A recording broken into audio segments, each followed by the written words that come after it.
Lecture 30 minutes, pas de reprise, pas de montage. Vous connaissez le protocole et le chronomètre. C'est la 11. Et évidemment, tu te dis que si tu le fais simplement, justement, comme ça, record, export Final Cut, mise en ligne, au revoir. Justement, c'est tellement facile qu'on peut le faire tellement plus souvent. Alors, j'ai arrêté de faire, c'est comme je faisais autrefois, service de presse, tu déballes, tu sors de l'enveloppe. Alors évidemment, il y avait une théâtralité de tout ça, puis j'en reçois toujours des enveloppes. Alors, où je le mets, bah si, là voilà, l'avant-hier. Arnaud Bertina, ceux qui trop supportent. Thomas Vino, juste après la pluie. Et puis le Gilgamesh, que André Markovitch publie chez Inculte, mais d'après une traduction russe de Gilgamesh. Alors évidemment, ça me manque là, ce petit exercice, mais besoin aussi de me recentrer dans mes lectures. Alors là, c'est un livre qui vient de paraître. Alors qu'a priori, dans cette série, je voulais plutôt rester en dehors du domaine des copyrights et tout ça, mais bon, fiction et compagnie, hein, ils vont pas m'embêter là-dessus. Et puis, lire 30 minutes sur un livre comme ça, moi, avec lequel je viens de passer 3 semaines, je sais pas combien on va lire 12 pages sur les 300 et quelques qu'il contient. Bon, c'est important. Allez, on le débarrasse un petit peu de ça. Fenua, vous savez ce que c'est? Il paraît que c'est la Polynésie. Mais justement, quand on a fini de lire ça, on n'a plus envie de trop garder les noms venus de 300 ans d'histoire coloniale. Ça fait aussi partie des dettes de ce livre. Alors, vous savez, Patrick Deville, bon, je fais lire, hein, c'est pas question, je veux quitter cet univers. De toute façon, l'univers du livre, eux, ils s'en foutent du web. Bah, nous, le web, allez, amusez-vous entre vous, le livre. C'est pas si méchant que ça. Mais, en tout cas, nous, prendre pour socle notre rapport au web comme création, ça aujourd'hui, c'est important. Il n'y a plus de question de hiérarchie, de symbolisme, etc. Par contre, quand un bon livre vous prend, vous tient, gratitude, et là on en parle, mais vous voyez juste par la lecture. Je veux juste dire que du même auteur, Patrick Deville, un peu plus jeune que moi, pas beaucoup, doit être né en 55, quelque chose comme ça. Je l'ai vu arriver chez Minuit, je crois que c'est Jean-Philippe Toussaint qui avait été le premier à apporter ses livres. Je crois qu'à l'époque, il était encore prof à Angers, si je me trompe pas. Mais est venu assez récemment, justement, au Seuil, ce qu'il appelle projet Abracadabra. Alors là, moi, Abracadabra, je n'ai jamais pu me faire au titre. Mais Patrick ne m'en voudra pas. Je crois que c'est un gars que... Ouais, il est tranquille dans son chemin. C'est pas ce qu'on dit qui l'embête. Mais pour Avida, Equatoria, Kampuchea, Cambodge, peste et choléra, vous savez, sur Alexandre Yersin, ce type qui a mis au point le bacille de prévention de la peste, et puis qui part au Vietnam installer des cultures de caoutchouc, c'est l'épopée des pneus Michelin, pour financer ses recherches médicales, avec la quinine, paludisme, etc. Ça, c'est des livres qui sont presque devenus classiques, mais qu'est-ce qu'ils ont, ces livres? C'est que la Terre étant ronde, même depuis Saint-Nazaire où vit Patrick, là, à Saint-Brévin, juste à côté, mais il est souvent à ce qui s'appelle Meeting. Vous savez, il y a un grand immeuble là, posé à l'intersection du bassin de Saint-Nazaire et du large. Et tout en haut de cet immeuble, il y a un logement de résidence pour des auteurs étrangers qui viennent traduire ou écrire, etc. Et c'est Patrick qui a forgé ce lieu depuis très longtemps. Mais en tout cas, la Terre étant ronde, il y a des longitudes et des latitudes. Eh bien, lui, il se déplace tout autour de la Terre, comme ça. Et chaque livre s'ancre sur un point particulier. Il commence par un voyage, il va y résider, il va en parler là. Et ça donne, alors il dit qu'il y a sur 12 livres prévus, il en est au 8e. Je crois que c'est peut-être ce qui est nouveau là avec Fenua, donc la Polynésie, le territoire polynésien. C'est qu'il est impossible de lire le livre sans le penser dans ce projet global-là d'appréhension de la planète. Peut-être beaucoup plus celui-ci que les autres. Je pense par exemple à un des précédents, Amazonia. C'est dingue. Tu reprends vous savez, Jules Verne, la superbe Orénoque, et tu reprends le récit de Jules Verne. Tu rejoues le récit de Jules Verne en temps réel, là, aujourd'hui, y compris avec les retrouvailles du père et du fils qui organisent ce voyage ensemble. Là, cette dimension de l'imaginaire dans l'Amazonia, moi j'ai foncé encore plus que les précédents. Parce que tu navigues dans ta bibliothèque, alors que moi, je pense pas que j'irai maintenant remonter l'Orénoque. Alors Amazonia, il y a une phrase qui est déclencheuse, c'est la librairie Mola qui fait des petits trucs de 5 minutes à répétition sur 80. Il y a un auteur qui nous intéresse, mais là ça tombe bien, il y avait 80, c'était pas intéressant. Si, il y a eu Jean-Michel Devéza passé. Et là, Patrick, chopé, je sais pas où, aux correspondances de Manosque, il y a 2 mois, ou le mois dernier, et qui dit « Je suis parti sur les traces de ceux qui suivaient les traces ». Et c'est ça qui est totalement fascinant dans ce bouquin. La première découverte de Bougainville, et puis même là, elle est en flashback, et il part Gustave Viau. Vous connaissez Gustave Viau? C'est le premier qui a fait une photographie de Tahiti, de Papeete. Il a fait 12 calotypes, 1860.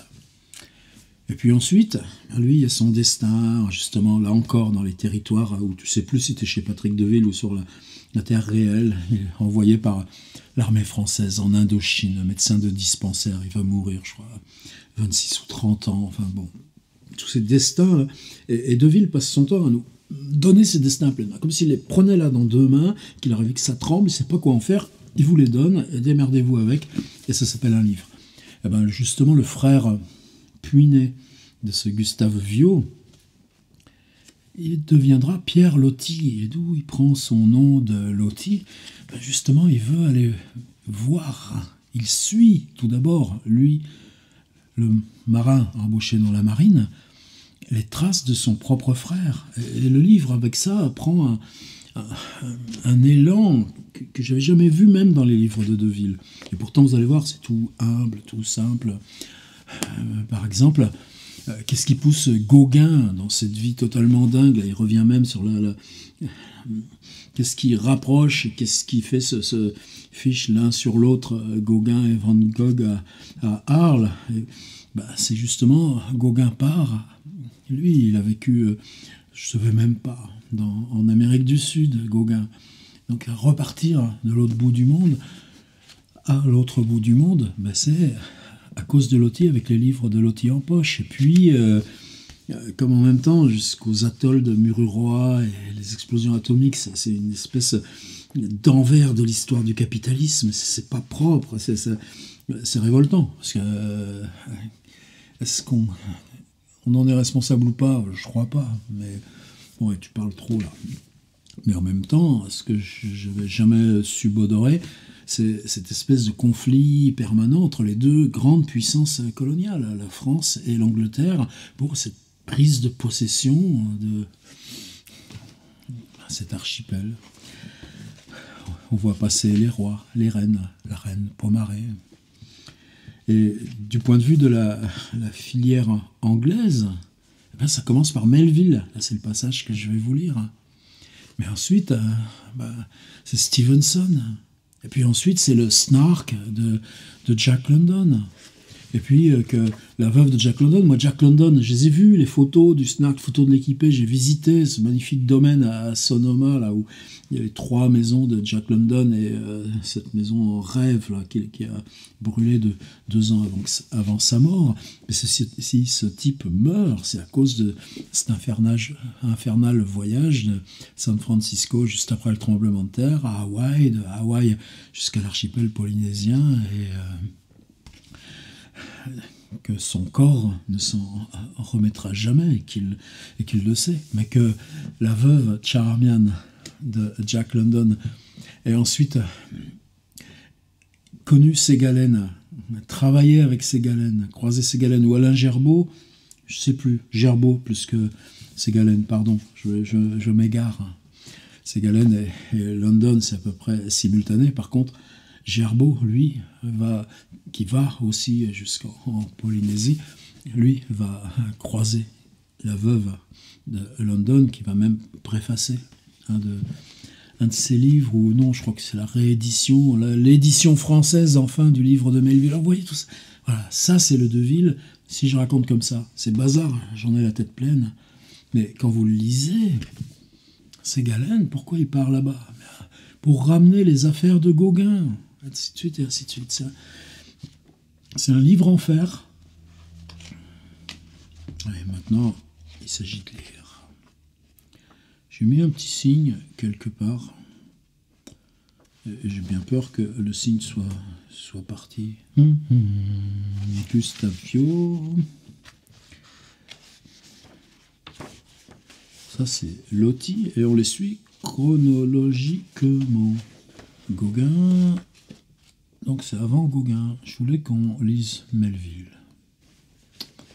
À Akapa. J'ai beaucoup parlé de 13 minutes, mais ça fait rien. On se met quand même nos 30 minutes. Minuteur. Annulé. 30 minutes. Démarrer. On y va. Tout au bout de la récente route en ciment sur treillis métallique, parce que le bitume fond, disait Aïto. On est emporté par les eaux.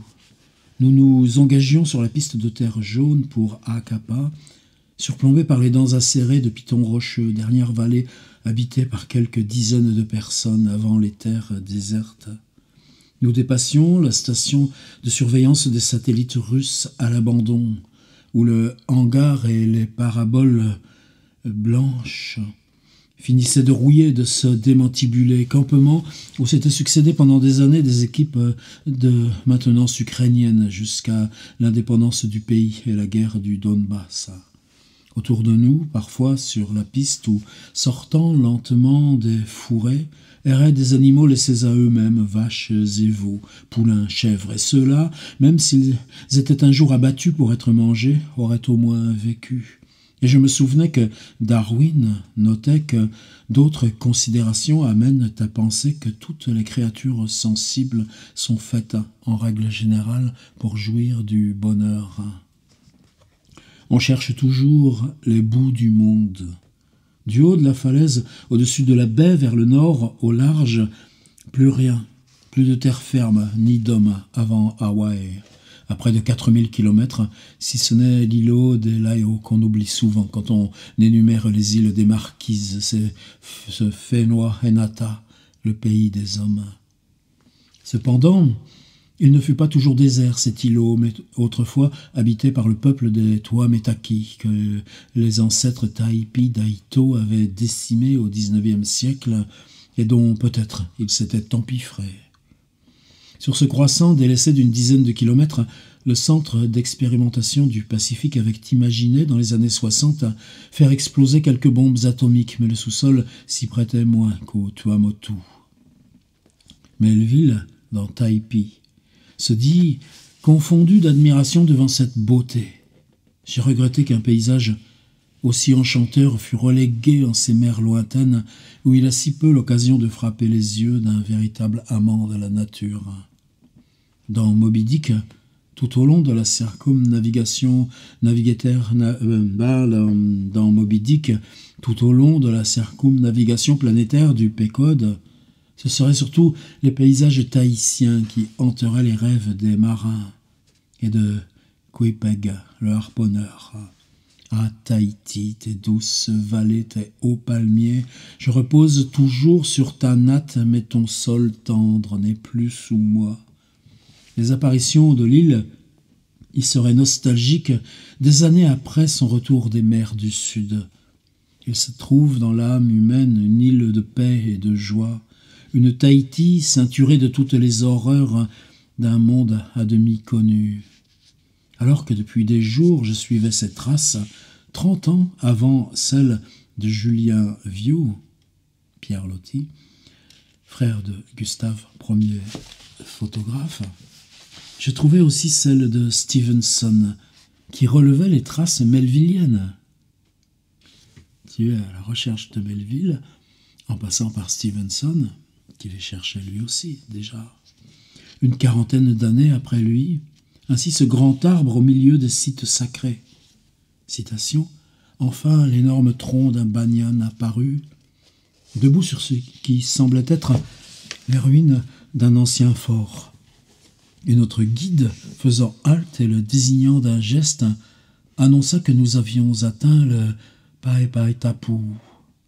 Et ce banyan, que je voyais quelques jours plus tôt, était assez vieux et considérable. Sa pluie de racines aériennes en lianes, entre lesquelles les taipis dissimulaient les os des morts pour qu'il fût celui décrit en 1888 par Stevenson dans South Seas. Nous sommes ces passants éphémères et modestes au pied de ces arbres qui entendirent les cris des supplices et des fêtes mortuaires des taipis. Sous leur frondaison, Melville, puis Stevenson, puis London, ceux-là qui lisaient et écrivaient en anglais avaient empli leurs carnets. Au début du XXe siècle, Jack London retrouvait sous ce même arbre les traces de son compatriote états-unien et celles de son maître écossais. À mon retour au lodge, j'avais reçu des phrases de Jack London envoyées depuis Paris par Pierre, son fils, qui me savait aux marquises. Poursuivant notre dialogue père et fils, au hasard de la bibliothèque, il les avait piochés dans Martin Eden, roman écrit à bord du Snark, après le départ de Nuku-Hiva, alors que celui-ci faisait voile vers Tahiti. Citation. Il connaissait une vallée et une baie aux Marquises qu'il pourrait acheter pour $1000 chiliens. La vallée s'étendait de la baie en fer à cheval jusqu'à des sommets vertigineux couronnés de nuages et devait couvrir 1000 acres. Elle regorgeait de fruits tropicaux, de poules et de cochons sauvages. On y trouvait même parfois du bétail sauvage. Sur les hauteurs, il y avait des troupeaux de chèvres que harcelaient des hordes de chiens sauvages. L'endroit tout entier était sauvage, pas un être humain n'y vivait. 3 pages, et tout le livre est séquencé de cette façon, avec une graphie, là, il n'y a pas de majuscule, juste un tout petit titre, Immobile, dans les jours qui avaient suivi. J'étais demeuré reclus dans les jours qui avaient suivi, j'étais demeuré reclus dans un bungalow du lodge, maisonnette en bois à flanc de colline. Les flics et les douaniers avaient regagné Tahiti après l'inspection du tonnier en rade, l'un d'eux à bord du paquebot hawaïen, les autres en avion.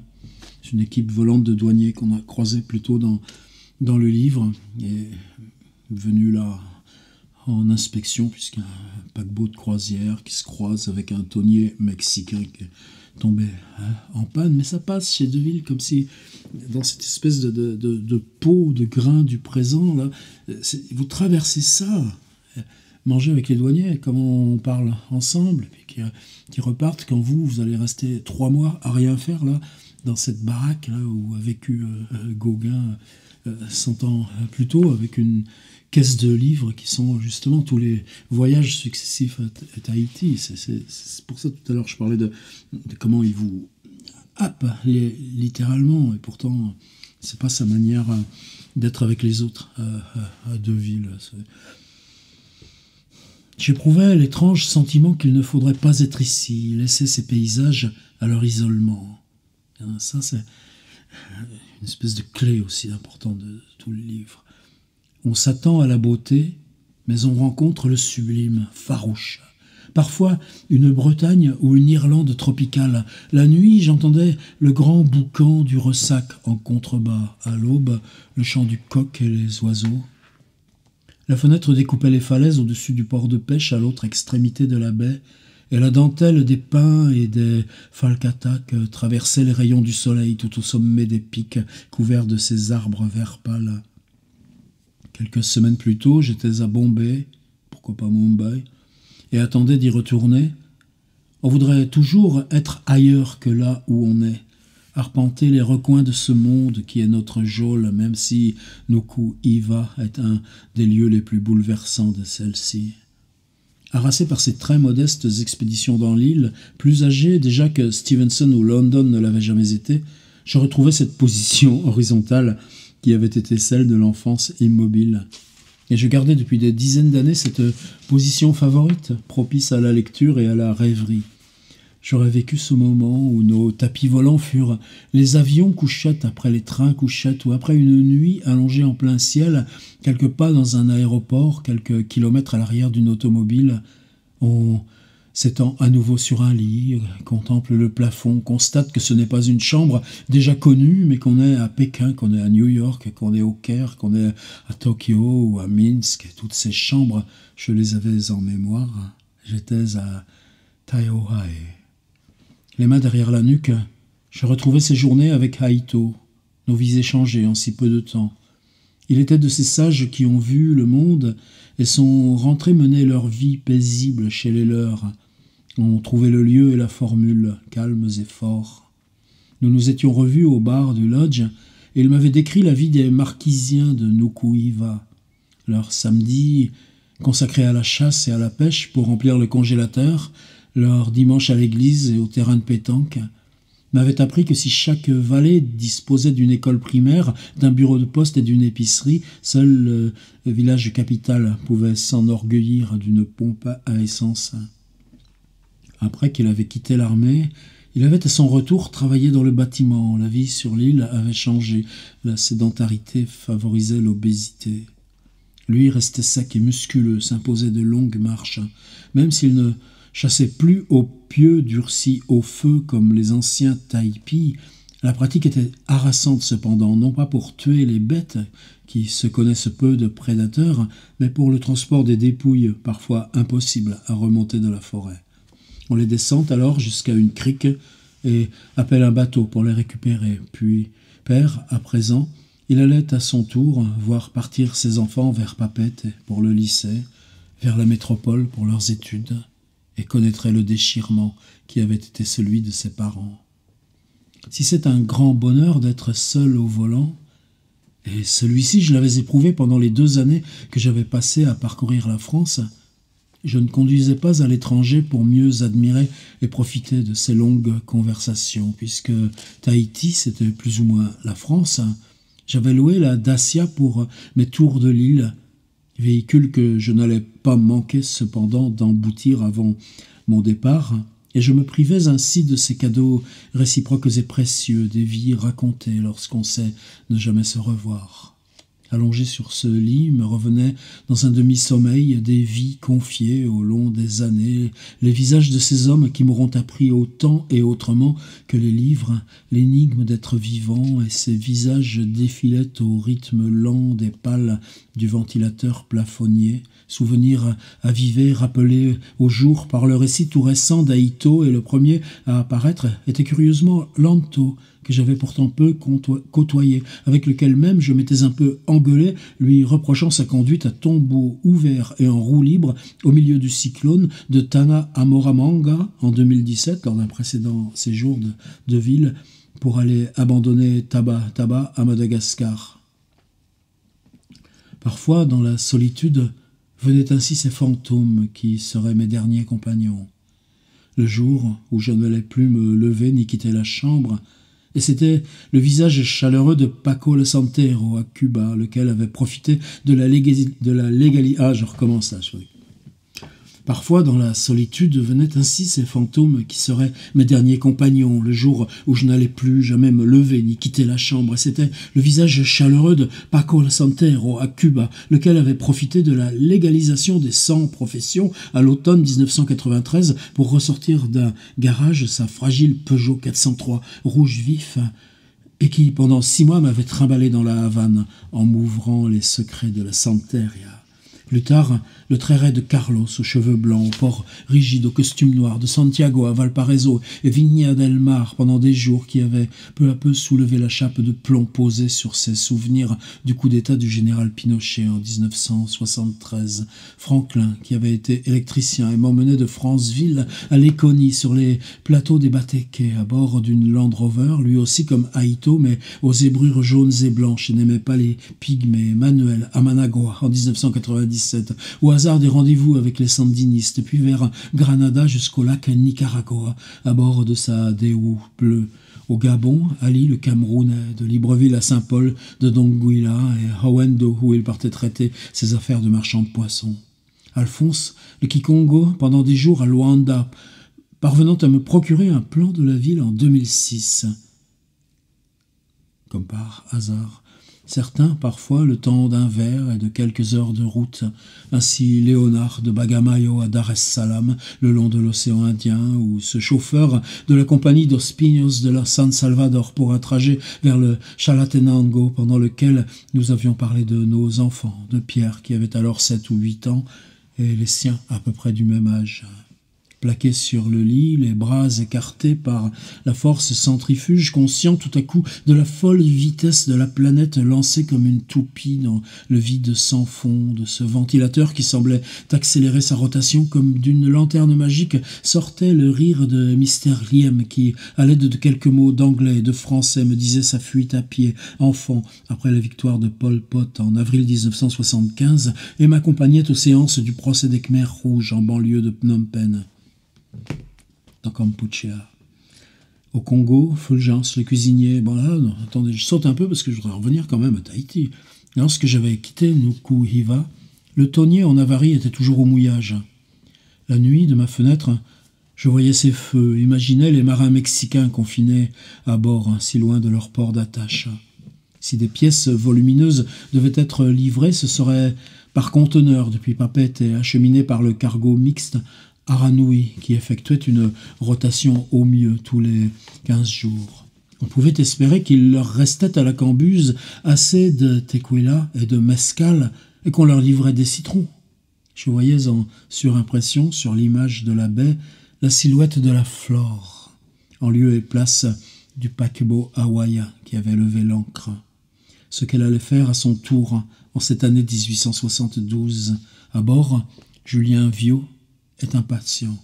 Il verra bientôt la case tahitienne de son frère Gustave. Depuis Valparaiso, Julien, donc là on passe à Loti, a consacré son temps libre à l'écriture.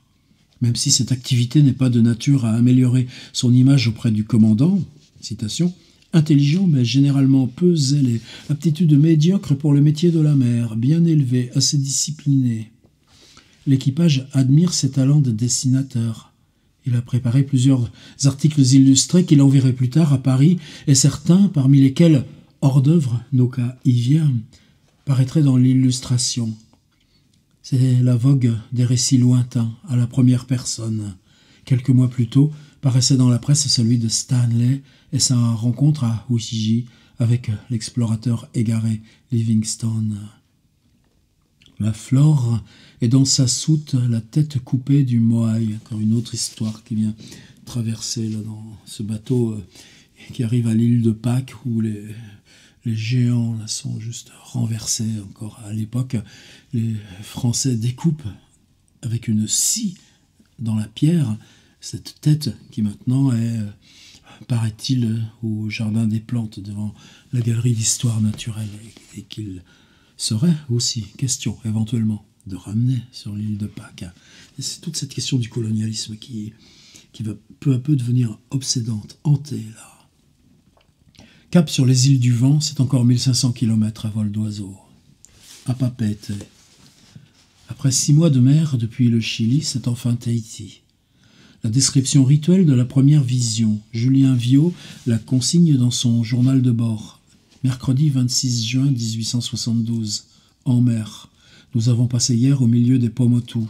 Par grand vent. La brise tropicale souffle avec force. Le ciel est nuageux. 11h40. 11h, non, je sais pas. La terre, aussi, 11h40, la terre Tahiti par bâbord de vent, c'est J qui l'a vu le premier, une forme indécise au milieu. C'est J qui l'a vu le premier, une forme indécise au milieu des nuages, c'est la pointe de Fa. Quelques minutes plus tard, les pics de Moorea se dessinent par tribord, au-dessus d'une panne transparente. Les poissons volants se lèvent par centaines. 2 ans après la chute du Second Empire, Tahiti n'est pas encore française, mais toujours sous protectorat depuis l'affaire du Petit Thouars et ses soubresauts, la guerre de Brua. Le protectorat tahitien fut pour la France le premier d'une longue liste. Suivrait le cambodgien en 1863, le tonkinois en 1874, le tunisien en 1881, l'annamite en 1883, le malgache en 1885, le wallisien et futunien en 1887, le laotien en 1902 et le marocain en 1912. On s'éloigne de la littérature, on fait marche arrière? Non, c'est comment le documentaire est... Tu peux pas lire une image qui surgit là au-dessus de l'horizon sans cette espèce de substrat politique. Toi, tu suis d'une époque à l'autre, mais toutes ces questions beaucoup plus lourdes qui sont comment l'humanité traite d'elle-même. Chez Deville, c'est toujours cette espèce de choses très poreuses, très en aller-retour comme ça permanent entre fiction et non-fiction. Et cette liste, bah ouais, il y en a besoin. Elle en récuserait, elle en refuserait aussi, ne répondrait pas aux appels des Pascuans, ni n'accéderait à la demande du président Garcia Moreno de placer l'Équateur et les Galapagos dans le giron français pour les soustraire aux visées péruviennes, et pas non plus à la demande d'une partie des îles Cook. La reine Pomaré IV est forte femme et habile politique dont Julien, après Gustave, découvre la vie de cour qui le déçoit. Si son propos est anticolonialiste, c'est par conservatisme. La civilisation y est trop venue aussi, citation de Pierre Loti. Mais sotte, notre sotte, la civilisation y est trop venue aussi, notre sotte civilisation coloniale, toutes nos conventions, toutes nos habitudes, tous nos vices, et la sauvage poésie s'en va avec les coutumes et les traditions du passé. Elle se procure les grammaires et dictionnaires de la langue maori, dialecte tahitien, ouvrage publié par Monseigneur Jawson, qui fut évêque de Tahiti. Si depuis 6 mois, Julien passe pour un original, on recherche son talent de dessinateur. Il descend à terre, entre guillemets, par une chaleur affreuse pour faire souvent jusqu'à 5 éditions d'une même image. Il y en avait pour le ministre, pour l'amiral, pour le commandant, fermez les guillemets. Plus tard, paraîtrait dans Le Monde illustré un dessin de Julien montrant la reine Pomaré et ses enfants debout devant des cocotiers et en arrière-plan le navire à l'ancre. On le libère de ses obligations militaires, il peut mener son enquête privée sur les traces de Gustave, qui fut ici Rouhérie. C'est à la fois la confirmation et la déception, une impression de déjà-vu, écrit-il en majuscule. Me voici enfin devant l'île rêvée, mais je n'y trouve plus que tristesse et amer désenchantement. Il est pris de vertige devant ces paysages qui le hantent depuis l'enfance et qu'il lui semble avoir toujours habité. Entre guillemets, toujours Pierre Loti, plus tard, c'est bien Papette et cependant, ce palais de la reine, là-bas, sous la verdure, cette baie aux grands palmiers, ces hautes montagnes aux silhouettes dentelées, c'est bien tout cela qui était connu. Il cherche son fantôme de frère, Gustave, le toit papao, avec la crainte de ne plus rien trouver 10 ans après son départ. La crainte, citation, qu'il ne reste plus de vestiges de lui, ni de son passage. Il se rend sur l'île de Moorea, à bord d'une baleinière, pour y rencontrer Taraou et les rejetons qui pourraient être ses neveux. Consulte les registres. Ceux-là sont nés après le départ de Rouhérie. Julien a 22 ans. Il ne mène pas encore la vie dissolue qu'il choisirait plus tard. Il est encore le jeune protestant charentais, ou bien c'est pour complaire au pasteur Vernier qu'il rencontre, et qui fut le directeur de conscience de Gustave, auquel il assure, entre guillemets, qu'il est d'usage de désavouer complètement les familles de ce genre. Sous-entendu, les enfants que son frère aurait pu avoir de sa provisoire compagne tahitienne et de ville, Gauguin n'aurait pas ses scrupules. La Flore lève l'ancre après 2 mois de relâche, emprunte la passe, gagne le large. Mais même ça, c'est 2 mois de relâche, la durée des voyages. C'est comme si, c'est pas qu'on voyageait spatialement, c'est qu'à se projeter dans d'autres temps les durées du temps, la manière d'appréhender le temps est aussi en tant que tel un voyage comme sur une carte. Et ça, merci Patrick Deville. Loti, dernière citation. Depuis la passerelle, le jeune marin voit Tahiti pour la dernière fois. J'avais peur d'une désillusion, mais l'aspect de Papeete est enchanteur. Toute cette verdure dorée fait de loin un effet magique au soleil du soir. J'ai le temps d'entrer dans le suivant. Raraou.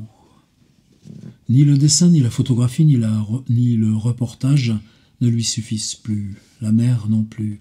Il voudrait être un autre, beaucoup d'autres, nourrit le rêve plus grand de la littérature, comme son frère Gustave voulait lui aussi écrire ce livre qui l'avait en tête. Après la Polynésie, on avait envoyé Julien sur le Bosphore, où il avait continué d'emplir les pages de son journal et les avait transformées en un roman.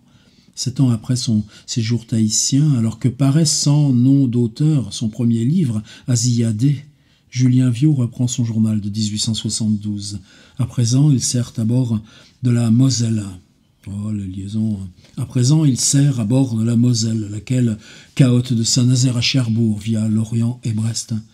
Dans l'un de ces ports, il note dans son journal de 1879, pendant l'hiver, sous la pluie qui balaye la ville grise, dans un appartement qu'il loue à Cherbourg, rue de l'Abbaye, au-dessus d'une taverne, le jour, devant le feu, je travaille à terminer le manuscrit de Raraou. Il est difficile et pénible d'évoquer ces souvenirs ensoleillés d'Océanie dans ce milieu maussade. En citation liminaire, il choisit un dicton polynésien, celui-là même, mais il ignore que Melville avait reproduit dans son livre Homo, et aussi plus tard Stevenson dans son reportage pour le Sun. Haritefao, le palmier croîtra, et toro te faro. Le corail s'étendra, eno te taata, mais l'homme périra. De la Taraou de Rouhéry, il fait sa Raraou, mais à nouveau ses pas dans ceux de Gustave.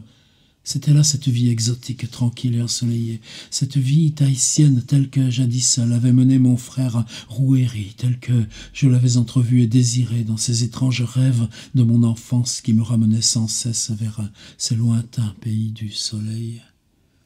Il invente l'amour du marin et d'une jeune polynésienne, une bleuette emplie de mélancolie se décrit lui-même en train d'écrire cette histoire longtemps après. Nouvelle citation, en Europe, c'était une froide et triste journée d'hiver. En dessous, dans les jardins de la reine, c'était le calme, l'énervante langueur d'une nuit d'été. Comme des poupées russes, c'est à Cherbourg un homme de près de 30 ans qui reprend le journal de ses 22 ans et retrouve l'enfant qu'il fut à 10 ans. Il glisse dans le roman l'un de ses reportages qu'il avait envoyé à l'illustration.